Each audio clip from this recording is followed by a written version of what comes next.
Welcome back to the CharCole Podcast.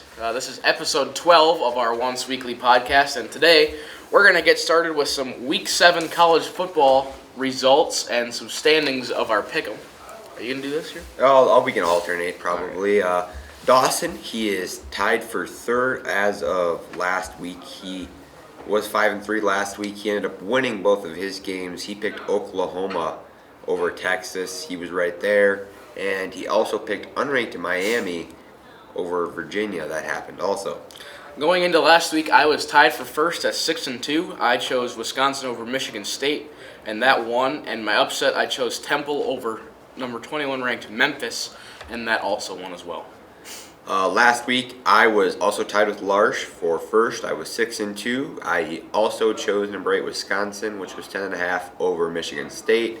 And unfortunately, my upset lost, and Washington State, who was 1.5 over ASU, did not pull out the upset. Mr. Denning came into last week. He was tied for third at 5-3. His lock actually lost. He chose Toledo over Bowling Green. They were 26.5-point favorites, and they managed to lose that game. It's kind of impressive. And then his upset, he chose Purdue over Maryland, and that won. A quick note before I head into the last one. All of these picks are correct, so I'm just going to fly through them quick. Schaefer picked Michigan, Hetland picked Michigan, and Christensen picked Oklahoma. All those locks won, and Schaefer picked Navy, Hetland picked Temple, and Christensen took Miami, and all of those upsets won. So last week we went a combined 12-2, which is honestly really impressive. And so just some standings quick. I am in first, sole possession of the lead at 8-2. Dawson, Charlie, Mr. Schaefer, and Mr. Christensen are tied for second at 7-3. And Mr. Denning and Mr. Hetland are tied for sixth at 6-4. Just something I'd like to note, Mr. Hetland has gone 4-0 in the past 2 weeks. Yes, that is quite impressive for the way he started. Yeah. At the beginning of the year. So now we'll get into our Week 8 picks here in college football. This week, obviously, the one big game, everyone's going to take Wisconsin, the number 6 ranked team. So, out of all of our picks, everyone except Mr. Christensen took Wisconsin. Wisconsin is supposed to win, favorited by 31 over Illinois. So, everyone's taking that. So, yeah. Anyways, Dawson, he took number 6 Wisconsin, which is 31 over Illinois. And his upset was Texas Tech, which is 7 over Iowa State. I am in first, and I chose Wisconsin. I chose the Wisconsin game as my lock, and for my upset, I chose Syracuse, who over Pitt, and Pitt is favored by 3.5 in that game. I also took Wisconsin. I took them again, 31 over Illinois, and my upset's a little different this week than usual. I'm taking K-State over TCU. Big game, could happen. Be kind of cool if that happened. Mr. Denning also chose the Wisconsin game as his lock. In his upset, he chose UCLA over Stanford. Stanford is favored by 4. Mr. Schaefer, he also took Wisconsin. He picked Hawaii over Air Force. Air Force is favored by 3 in that one. Mr. Hetland also took Wisconsin, and his upset was number 25 Washington over number 12 Oregon. Oregon is favored by 3. Mr. Christensen took number 10 Georgia, which is 25.5 favored over Kentucky, and his upset was number 25 Washington over number 12 Oregon. Oregon is favorited by 3. So with that, we'll get into everybody's favorite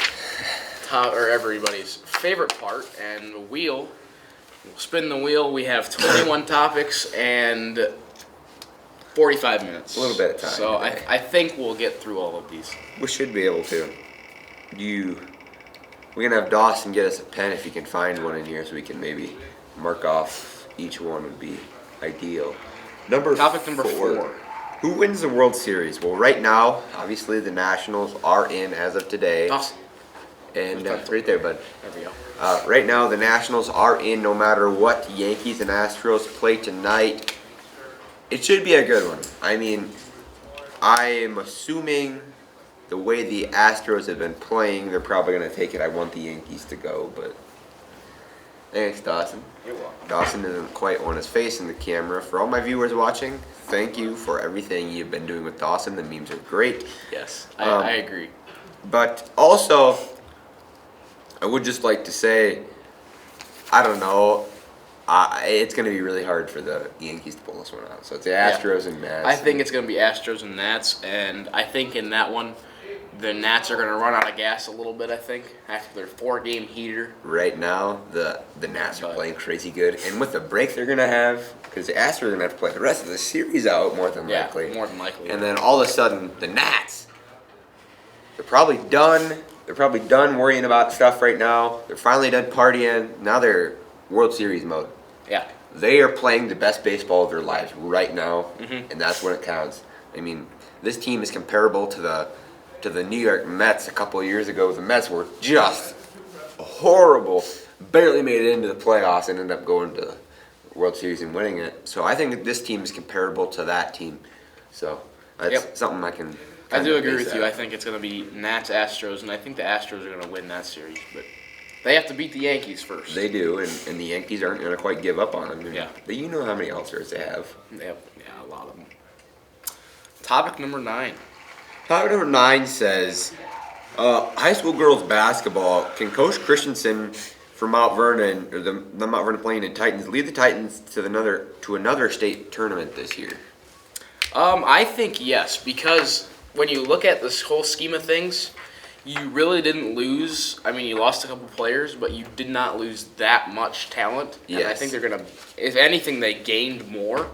So I think they're going to build off of that, and hopefully, I think they will, but hopefully they'll go to another state tournament this year. I think Briggs has definitely gotten stronger, and that's something that Christensen definitely has to make sure he utilizes during his season.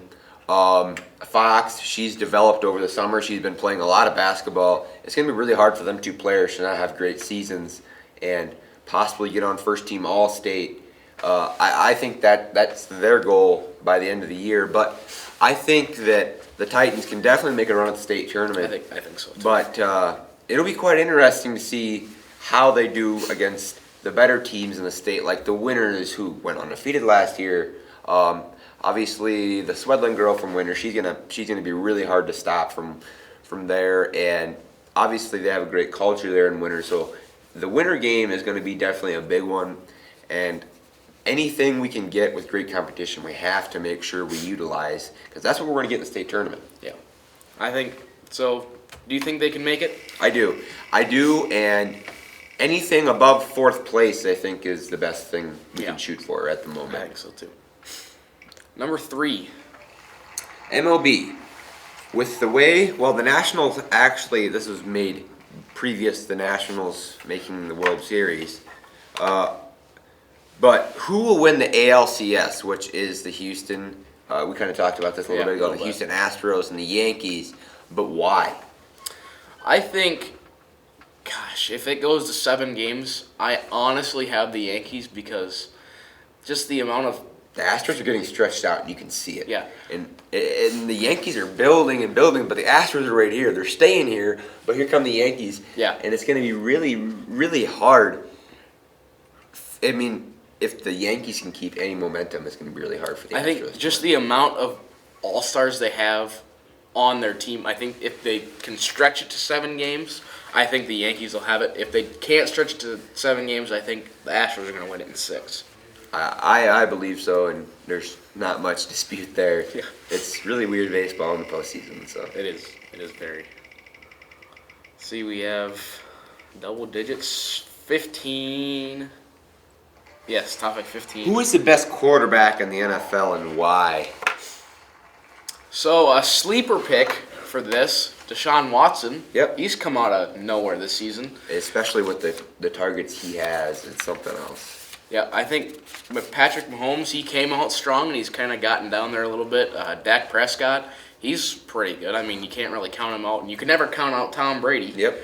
I mean, so, to me, I honestly think Deshaun Watson.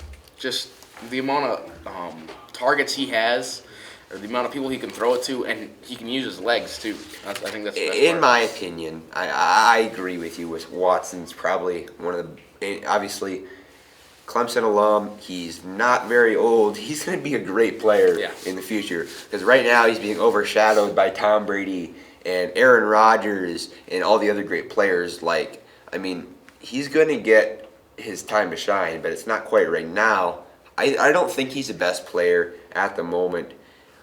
In my opinion, Aaron Rodgers is the best quarterback. Obviously, he's only gotten to win a Super Bowl, but the Packers are having a great season. Obviously, got bailed out against the Lions the other night. We can talk about that in a little bit if we get to the topic. That'll come up. I think it's going to be. I think it's Rodgers because he plays a different style of football, and I talked about this to my cousin Eric the other day. We had a conversation, and I was telling him Aaron Rodgers plays a different game than almost every other quarterback. His size is undisputed. He's just the most different player ever. He has a whole different scheme. He's a pocket passer like Tom Brady, but instead he's faster. He's got quicker feet. And Aaron Rodgers can get outside of the pocket and make plays. Tom Brady, you don't see him do that very often. I think that Aaron Rodgers is the best player because he has targets that really aren't great, and he can hit. As portrayed in the Lions game, which we'll get to. But yeah, I like where you're going with this because I agree with that.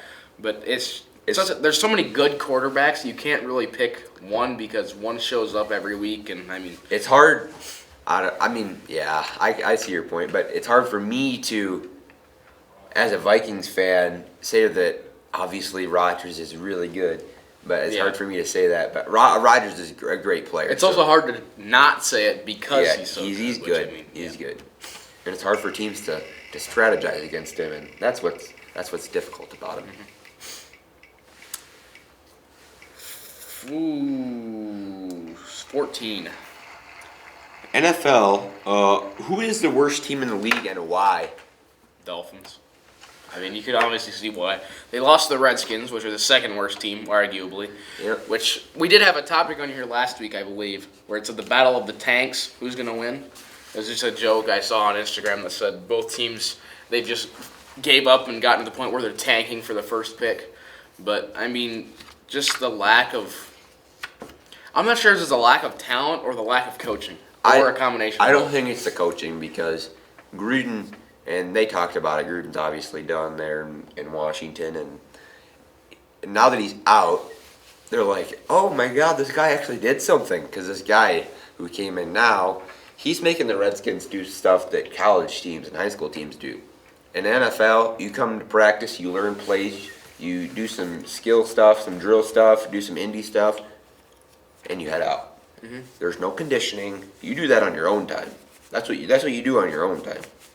You come in, you have a quick 3-hour practice a day, and that's all you do. The rest of the day is up to you in the NFL. Well, the Redskins, their practice is moved up to 3.5 hours. They condition for 25 minutes. They do wind sprints and do all sorts of stuff. So the Redskins are not a bad team, but obviously the Dolphins are going to take it. Yeah. And the Redskins are building, and I think that 4 wins is probably the best thing they could have happen for them. I think they're either going to get there or they're going to get decently close to 500. Yep. I'd say about a 400 team. Yep. Because they are building up. Four wins would be the goal, and Peterson, obviously Adrian Peterson, no question, first ballot Hall of Famer, put up 190 yards, I believe, last week. I think so. But it was against the worst defense in the league, so I don't know. Take it or leave it. Yep. That's how everyone will look at it. Either he did good or the defense did bad, or both. Looks like we have 19. This was made by our cameraman, Dawson Gerlach. NBA, how many years does LeBron James have left in him? Well, he just signed a 4-year contract with the Lakers, so I think he'll fulfill that, which means... Because his son is a freshman in high school, right? He wants to play with his son, and that's. I think that's what I was getting to is he wants to play 1 year with his either son in the league or his son on his team. I think he wants to play 1 year and then help him flourish. Actually, I do believe his son is a sophomore in high school because he is graduating in 2022. So yeah, that'd be sophomore class, isn't it? Yeah, that'd be sophomore. Okay, so yes, so that means that. James, if he did a one and done in college, it just depends where he all went in college and how well he did. But it's going to be interesting because, say, his little kid, everyone calls him Bronny. Say Bronny gets drafted to the Mavericks. Say, the Mavericks, they go and they win a world championship because they have Porzingis and they have just great all-around players. And then he gets drafted to the Mavericks. Does LeBron go to the Mavericks? That's kind of a hard topic to think of because that'll be his last year at LA. But I think LA would, if they really wanted to, I think they would probably trade up for Bronny. But I mean, if he does get drafted to a team like the Mavericks, maybe LeBron goes there and signs a 2-year deal and plays with them for 2 years. I mean, it's kind of hard to tell. But it's really what he thinks he has left. And just based on his preseason games so far, not so hot. I think he could go a couple more years. But he ain't going to be one of those players. He's not going to be what he was. He's going to be one of those sixth man, you know what I mean? Yeah. Not the top 5. Yeah. So how many years does he have left? 3 or 4, I'd say. 3.5. Somewhere in there. I mean, it's hard to tell. What's it going to be? This is topic number 12. Topic number 12 says, are deer numbers up or down from last year in South Dakota? We live here in Mount Vernon. This is the MVP Titans logo behind us, but yeah, always representing. I believe yes, they have. Obviously we got hit with EHD, every single disease that could possibly come through with our deer. Yep. We had it for the longest time. Our deer numbers were down to minimal numbers, maybe 6 deer here or there. But now I went and hunted the other night. I ended up shooting a nice buck. I ended up seeing 18, 20 deer that night just sitting in the stand. That's not normal. Yeah, I mean, you haven't seen that in 5 years. And numbers have gone up a lot because when my dad was in high school, he could go out and sit in his truck and deer would walk around the truck. That was how many deer there were. Mm-hmm. They didn't care. There was just so many of them. But now the numbers have to start building up, and we have to start doing more things to try to prevent diseases to the deer. So whatever we can find out and whatever we can do, it has to be done because our deer population is going to help bring in more money to our state. Mm-hmm. It's going to help bring in more. I mean, obviously, some people believe hunting is a sport, and that's what we're talking about. Hunting is a sport, and it's going to bring in more revenue for our state, and that's that's something we need. Yep, that is something we need, but I think they are up, actually, but over, the past 10 years, they're still down a lot. Yep. I think, because, when you're talking to your parents, they said, you'd go out there, walk out to your shelter belt even, there'd just be deer everywhere. Yep. Or walk out to a pasture, there'd be deer everywhere. You just don't see that anymore. You see it driving to school even now. Like today, I seen 4 on the way to school. Yeah. You don't see that, and you didn't see that 7 years ago. The numbers have definitely gone up. But they have gone up from last year, which is a good thing. Oh, Lord. My computer might die. That's be all right. We can just go through it and figure it out as we go. Number 20. High school football. With all the possibilities for this year's 11B playoffs, who is your sleeper or picks or pick? I think there's a lot of good teams in there this year that we just haven't seen, like teams from up in Northeast South Dakota. Yep. That we haven't seen, like a Webster type team. But it's really hard to tell because there's so many ways it could shake out. We could be playing a team as of that caliber, a Webster type team, but it's really hard to pick one. There's so many.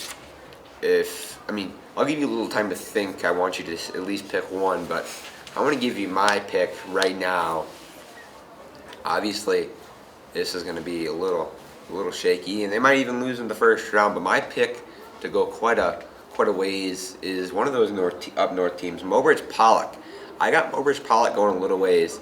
They haven't done a whole lot of damage throughout the year, but I think, and I believe that you give them guys, they're going to make because right now they're predicted to go a 1 or maybe 2. I think they can go 1, 2, possibly even 3 rounds with what they have going. I like that too.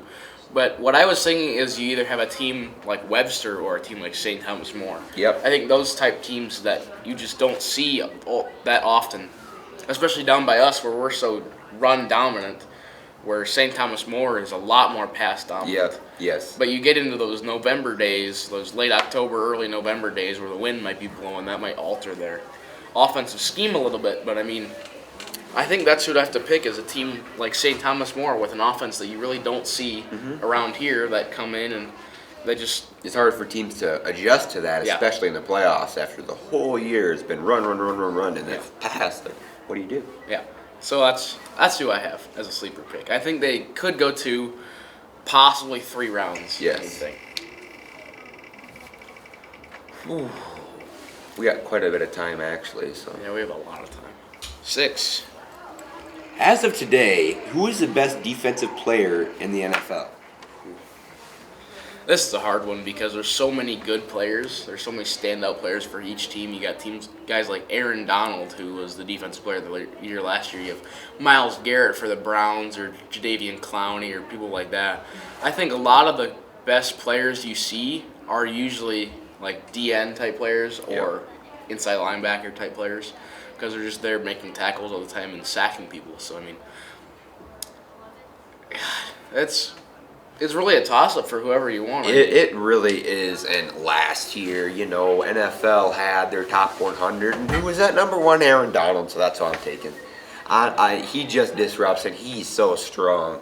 He's so quick too. It's just unprecedented for his size and his skill type, and his hands were so quick. It's almost impossible for linemen to block the guy. So I'm taking him. Yeah.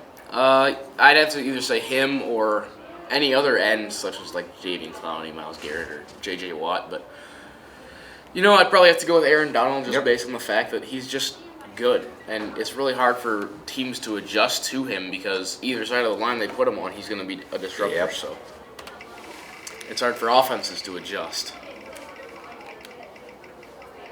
You getting that wheel smaller and smaller. Yeah, it's getting really small. Number 7. Expectations for Zion Williamson in season 1 of his career. I think that Zion, no offense to him, he's good, but he's one of the most probably overhyped players in the NBA. Since LeBron, yes. Because I'm not saying he's bad, and he deserves to be hyped up because, he's good. But he's probably one of the most overhyped players that the NBA has almost ever seen. Yes, but so far in the preseason, I'm not saying the preseason is everything, but he's put up some pretty good numbers. He has put up some good numbers. I think his expectation for year 1 is either runner-up for the Rookie of the Year or the Rookie of the Year award, obviously, in the NBA. It's going to be interesting, especially with his teammate like R.J. Barrett, to see what kind of season he has. I think that his expectations are definitely, he has to be able to control the paint, and it's going to be a little bit different. He's not going to be the monster guy because there's obviously people like Boban Marjanovic for Dallas, I believe, now the Mavericks. They got quite a bit of squad there in Dallas. Keep bringing them up, but I think that he's not going to be the big guy in the paint anymore. He's not going to be able to disrupt. He needs to learn how to shoot the 3-ball and outside perimeter shots. Or even mid-range shots that they might leave open for him because they don't want to drive in and dunk. But so I feel like the expectations for him are high, based on his college performance and how he's coming in and how he's been doing in the preseason. Which he has been living up to his expectation. He has in the preseason so far. I think 2 expectations for him. They're between medium and high. It's about 3/4 expectation if you were to take it that way. But I think another expectation for him is he needs to learn how to shoot the ball from not in the paint. Yeah. I think he's going to be a good player in the NBA. I think he could be definitely somebody who shows out. Number 11. Again, another hunting one. Are Pheasant numbers up or down from this year? I was listening to the radio on the way to school this morning, and we were talking about how Mitchell is having their Pheasants Forever banquet tomorrow in the Corn Palace at 7 o'clock, and how our governor of the state of South Dakota, Kristi Noem, is going to be attending the whole banquet, and she will be saying a few words and saying the prayer before the meal. So it's kind of a cool thing. Anyways, they were talking about what their opinion was on pheasant numbers, and they said that Yep. if they had to guess, numbers are up in their opinion, but the South Dakota Game Fish and Parks took a survey. They usually take a survey over the summer/spring, whenever they can get a second. They get a survey of how many pheasants there are, and according to them, the numbers are down. Yeah, I mean, it's kind of wherever you go, because I was also listening to that, and they said they're talking to people that have been hunting, and they said they went out there 4 days in a row and got their limit all 4 days, but then there's other people that have gone out and not seen a bird. Yep. So, I mean, it kind of depends on where you're at, but I think overall, they might not be up, they might be steady, but they're trending up. I believe so, and obviously trending up is probably the best thing you could say. Yeah. But in my opinion, we own some property, and I think our pheasant numbers are up tremendously compared to last year or the year before, or even years in previous. Yeah. I believe numbers are gonna definitely be way up there. That's fine. That's all right. Anyways, I think numbers are up. I also do too, but we have such favorable habitat down by our house that, I mean, we feed them basically. But, Yep. I mean, they're still up, and it's just one of those deals wherever you go, it might be different. So Yep. I think they are trending up. So let's just start at the top and work our way down. So Okay. number one. Number one says, who is the best team in the NFC North and who will win the division? See, two different questions. Who is the best team and who will win the division? Gosh, I gotta say, the Packers. It seems always to be between either the Packers and Vikings or the Packers and the Bears. Mm-hmm. The Bears are And- not having a great season at the moment. They're not having a great season offensively, but defensively, Yes. they're always holding up the fort, and that's what keeps them close. Yep. But just their offense can't perform. So who is the best team all around? The Packers might not have the best defense or the best offense, but I think overall, I think the Packers are the best team in the division. Yes. I believe that the NFC North is probably the best division in the NFL. If you think about the teams, and it's competitive. All those teams can make the playoffs, and really, if you think about it, if your records are good enough, that'd be crazy. I don't think that's ever happened in the history of the NFL. So.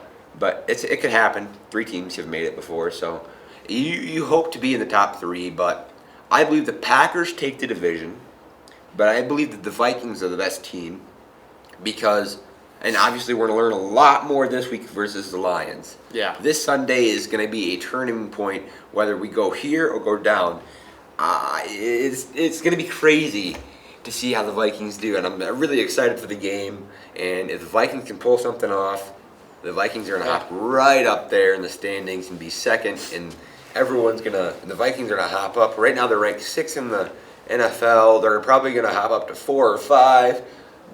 It could be a whole turning point. Or if they lose, they're going to head down to 11. This is going to be I think that's season-changing. a very important game for them. But I think every time I try and say guess something about the NFC North, something changes dramatically. So I can't really put a team on it now. But once I see how the Vikings play the Lions, I think that'll help me a lot because the Packers beat the Lions in. We're going to get to that in the next topic. But if we, the Vikings, coming from like a part Vikings fan, I just watch the NFL because I can, basically. But if they can beat the Lions by a sizable amount, I mean, that's going to show the NFL that they can really play. You can really play along with them. So. And the NFC North is obviously just a crazy overall division, and you said that whenever you try to predict something in the NFC North, everything goes wrong because everyone's like, the Lions, they suck, who do they have? And all of a sudden, wild they card in the playoffs and Here making they a are. run for it. So, I mean, Here they are. it's really hard to put a team on it. It is. All right, number 2. Number 2 says, Flags lost a game to the Lions the other night. What are your thoughts on that? Did the Lions win that game? Yes, Flags lost the game for the Lions. The Lions lost. Lions lost the game. Okay. to the Packers. That's right, because Mason Crosby hit the field goal at the Yes, end. and remember the 2 flags that were up in face masks never actually happened. The refs from the NFL actually apologized, said Packers fans has said otherwise. There's been pictures and videos and explanations. Overall, what's your thoughts? I think that I didn't actually see all of that game. I just saw parts of it, bits and pieces of it. But, I mean, that was probably one of the poorest officiated games I've seen in the NFL in a while. NFL, I was watching SportsCenter the other morning. The only way that they can fix this is one thing. They need to have a ref up in the booth that watches every single play, and if a ref throws a flag, that's reviewable. I mean, it's not going to be, they sit and watch it on thing for a long time. It's reviewable. That guy's going to have one camera angle. Radio's down and tells the ref either to enforce it or wave the flag off. Yep. And it's going to be really hard for the NFL in coming years because all these refs try to be perfect. And if you miss something, you're going to be on social media and you're going to get heckled when you walk down the street. And it's going to be all sorts of this criticism just for a yellow flag in your pocket. So I think the biggest issue with officiating this year, and what are we, 6-7 weeks in now? Consistency. Yes. You go from crew to crew, game to game. There is little to none consistency. Yes. I think that's the biggest downfall of the officials this year. It's hard to fix, especially with the refs that have been in the league for a while. Obviously, there's not a lot of old ones anymore, a lot of new ones, but it's really hard to fix when you go and your boss tells you that 2.5 million people are telling me that you did something wrong. You better fix that. So he comes back the next week, he tries to fix it, he does something else. It just piles on piles and piles on top of his stuff. And I don't think that the refs really enjoy that. So, I mean, obviously, it's hard for them to say that they keep stuff out, but it's hard for them not to. So, it's weird. Just weird. It is really weird. All right, topic number 5. 11B football playoff predictions in South Dakota. Yeah. It could go anywhere. It honestly could, I mean. Right now, chances are Mount Vernon is at home against Chamberlain. Bottom side of the bracket, right where we need to be. I don't know.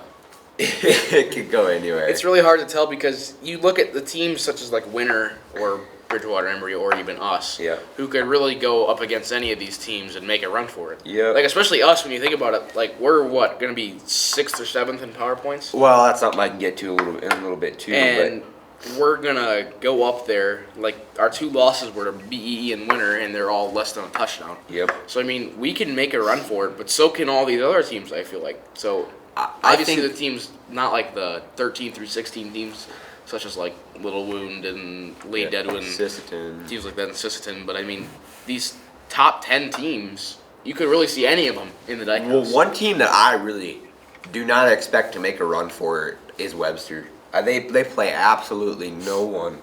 They played absolutely just horrid teams. I think that it's going to be really difficult for them in the playoffs because they're actually going to have to play a football team. Yeah. I think that there's a possibility that they could get knocked off. But back to my original point, the Titans have obviously, if you don't know how the seed points work in South Dakota, you get points for wins and losses, and it varies out from 50 to 37, I believe, right? Yeah. 50 to 37, 37 for a loss, the lowest you can get 50 for the highest you can get, and everything's based on your winning percentage. It's just a whole mathematical scheme. But the Titans play Miller. Miller has not won a game. The Titans beat Miller. They're going to get, 37 they haven't points. won a game. Which will bring us down. We'll get 37 and that's going to bring us down on PowerPoint. So if the Titans, that more than likely will happen. Is it? I don't know what it is. But I think it's 39. Maybe. Yeah, it's something like that. Not exactly, but Mr. Schaefer and I have done the math. Well, I've showed him the math, and Large and I have done the math also. But here's the gist of it. What's happening is Mobridge Pollock and us will tie in power points if things shake out the way they're supposed to. Meaning, we're going to be sitting there 6 or 7 seed. So either way, it's the bottom of the bracket. yes, you're right. But the question is when do we want to play Bridgewater? Do we want to play them right away, get it over with, go play Webster to go to the Dome, or do we want to play them to get into the Dome and try to go for revenge? I think you want to play Bridgewater quicker, because I don't think Hawkins is going to be back for the next 2 weeks. I think that it's going to be crazy. Okay, another thing that I'd like to bring up really quick before, I just keep jumping from topic to topic here, but Hawkins, in all due respect, Brady Hawkins' mother is in the medical field, okay? Do you think that maybe his opinion or his want to play football is a little bit different than his mother's? I bet he wants to play, but I bet his mother is not letting him. Yeah, I think. Because she knows the consequences. If he gets hurt, he could probably be done with sports the rest of his life. Yeah. Mm-hmm. So I think you're right. We want to play Bridgewater as fast as we could. And if there's any way possible, try to get him in the first round, but it's probably not going to be possible. No. But I don't care how we do it. We just need to go win this thing. Yeah, I think so, too. So 11B is so hard to predict that it could go anywhere. It could go anywhere, and for all we know, Pierre beats Mitchell. We don't. In 11AA, it's just things are weird. Okay, it's topic 10 now. Topic 8. Topic 8. High school wrestling. Can the Titans make a run in the state championship this year with all the weapons they have? Jesse Hastings, Hunter Pranger, Thomas Baker, Kellen Cassidy could try to make a run there. Who else? Matt Cook. They're going to really have a whole squad to bring into there and see what they can do.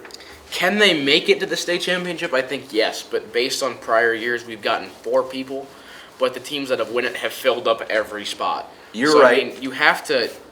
Can we make it there? Yes. Can we get a state championship? Personally, I don't think so, unless somebody just finds something and they found some steroids somewhere. But well, it's going to be really hard to beat Canton because Canton always fills every spot, and they always finish top 8. Yes. Well, last year they won the thing by set a new state record for how many points. Yeah, they filled every single thing except I believe 1. But it's just crazy, man. Yeah. It's going to be really hard, and I hope for the best for the team. But Jesse should probably go see what he can do against the KJ kid from Wagner, and it's going to be really weird to see what happens there. Yeah. All right, Dawson, this is your topic now. Topic number 10. Does Dawson Gerlach unofficially make the best Chow in the state? Yes or no? Why or why not? Dawson, what are your thoughts? Well, when you think about it, we were doing sedan grass for silage, and cows like it, so I know it's not the best, but they like any type of forage that you can give them, and it helps them. It helps the calves grow. But personally, I think there's better. But I think it was a good crop this year for it. Good. That's good to hear. Good. Nice to know. And what's our next one here on the list? 13. 13. Is this the last year for Tom Brady? Now, I'm not sure on his contract status. Neither am I, but I do believe he has option to opt out after this year. I think so. But is this the last year? Last time I said it was his last year was probably 3 years ago, and here he is in the Super Bowl still. But this year, you can really tell his age. I think he doesn't want to get outside the pocket. He doesn't want to do a lot of stuff. He's willing to put his body out there every once in a while, but he's really a pocket passer. His knowledge has gone up from the game, especially you can tell his knowledge has gone up from last year. His pocket presence is great. It's going to be if the Patriots want to keep Tom Brady, they're going to want another O-lineman. That's the only way to keep Tom in the game, is to not let Tom get hurt. I think so. So, does he have a couple more years in the league? I think 2. Yep. I think he'll finish out this one, play another one, maybe play another one. That's probably the Patriots need to start figuring out their quarterback. I think so. They need to. And Tom needs to start mentoring him, and it needs to be a whole mentoring thing. Yeah. Especially starting next year. Say they draft a rookie. I think that'd be the best thing for him is draft a rookie, have him get mentored by Tom Brady. They almost need to keep up what they're doing, tank, and then draft Trevor Lawrence when Trevor Lawrence is ready. Wouldn't that be something? You see the Patriots start to Dude, tank. I predicted it right now. You can come watch this video. I'm probably watching this CharCole video. Podcast, episode, 12? 12, yeah. 12? Okay. Patriots are going to tank and draft Trevor Lawrence. You heard it here first. Okay. All right, topic 16. Topic 16 says the best team in the NFL. This is so hard to choose because there's so many good players from so many different teams that play different positions. I don't think. We gotta wrap it up here really quick, actually. This will be our last one. I think that best team in the league is probably the Patriots, just the way they've been playing. Defense is obviously phenomenal. Brady's doing whatever he can to get them wide receivers the ball. Sonny Michel is really helping out the Patriots. But I think the Patriots are the best team. Yep. I would have to agree because just their overall dominance in the NFL and their defense is spectacular. So Yep. So let's say we ended it there. That was a good, 45-minute podcast probably. Yeah, so nice one. Thank you guys so much for listening or watching, and we'll see you in the next episode next week.